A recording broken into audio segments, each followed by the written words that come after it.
Selamat malam Bapak Ibu dan Saudara yang terkasih.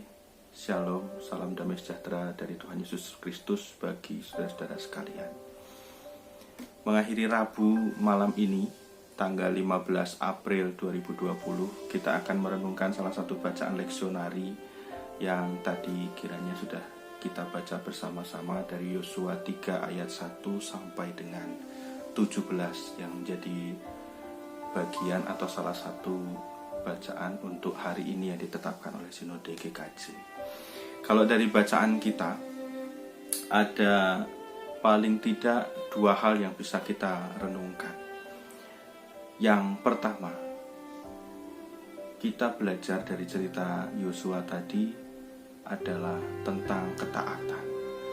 Ketaatan yang menyelamatkan bangsa Israel.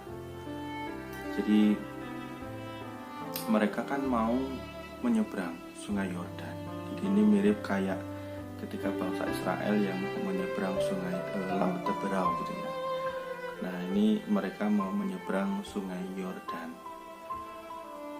Ada beberapa hal yang kemudian perlu mereka perhatikan. Salah satunya adalah ketika harus membuat jarak tertentu, lalu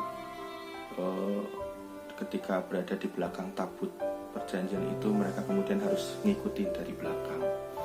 Nah, kalau bangsa Israel tidak taat ketika itu di bawah pimpinan Yosua yang masih muda itu, maka mereka tidak akan berhasil untuk menyeberang di sungai Yordan itu. Oleh karena itu, hal yang pertama adalah yang kita renungkan tadi adalah ketaatan yang membawa keselamatan.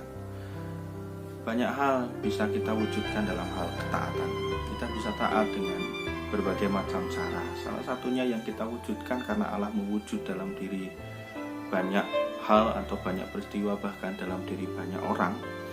Kita bisa mencoba mentaati dengan wujudnya. Kalau misalnya anak-anak yang kita yang berperan sebagai anak-anak, kita taat kepada orang tua kita.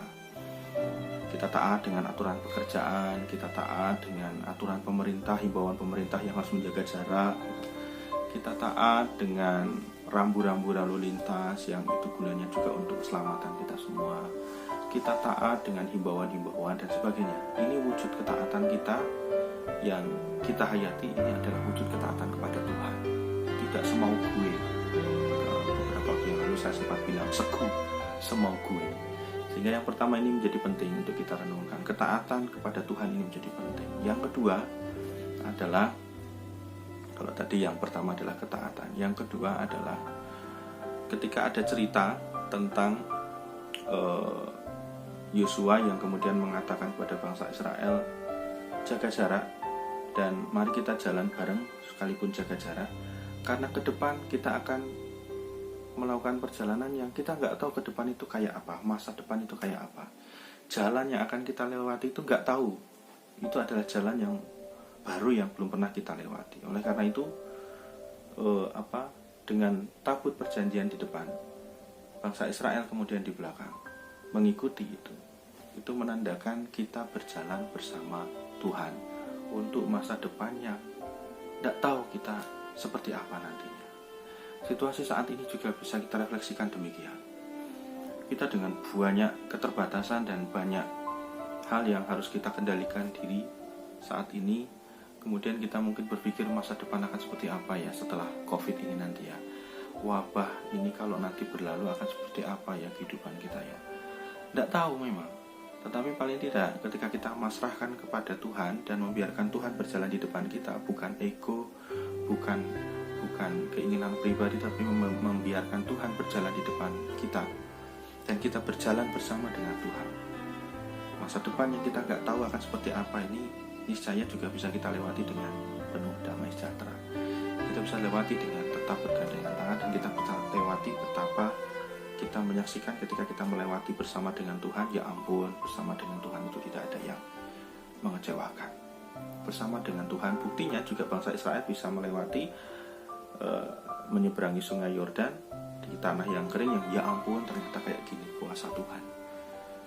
Nah, berjalan bersama dengan Tuhan didasari dengan nomor satu, ketaatan. Masa depan kita nggak tahu.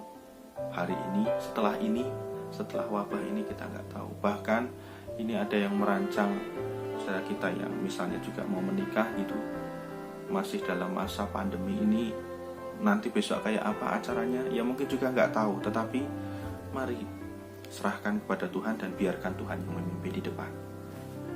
Kiranya ini menguatkan panjenengan dan saya untuk menghadapi hari esok. Selamat mengakhiri hari Rabu ini. Selamat taat kepada Tuhan, belajar untuk taat kepada Tuhan, dan selamat belajar berjalan bersama Tuhan dengan Tuhan yang berada di depan, bukan diri kita yang menguasai secara ego. Tuhan Yesus memberkati. Amin. Dan kiranya damai sejahtera Tuhan, Allah Bapa dan Tuhan kita Yesus Kristus serta persekutuan Roh Kudus menyertai Bapak Ibu saudara-saudara sekalian.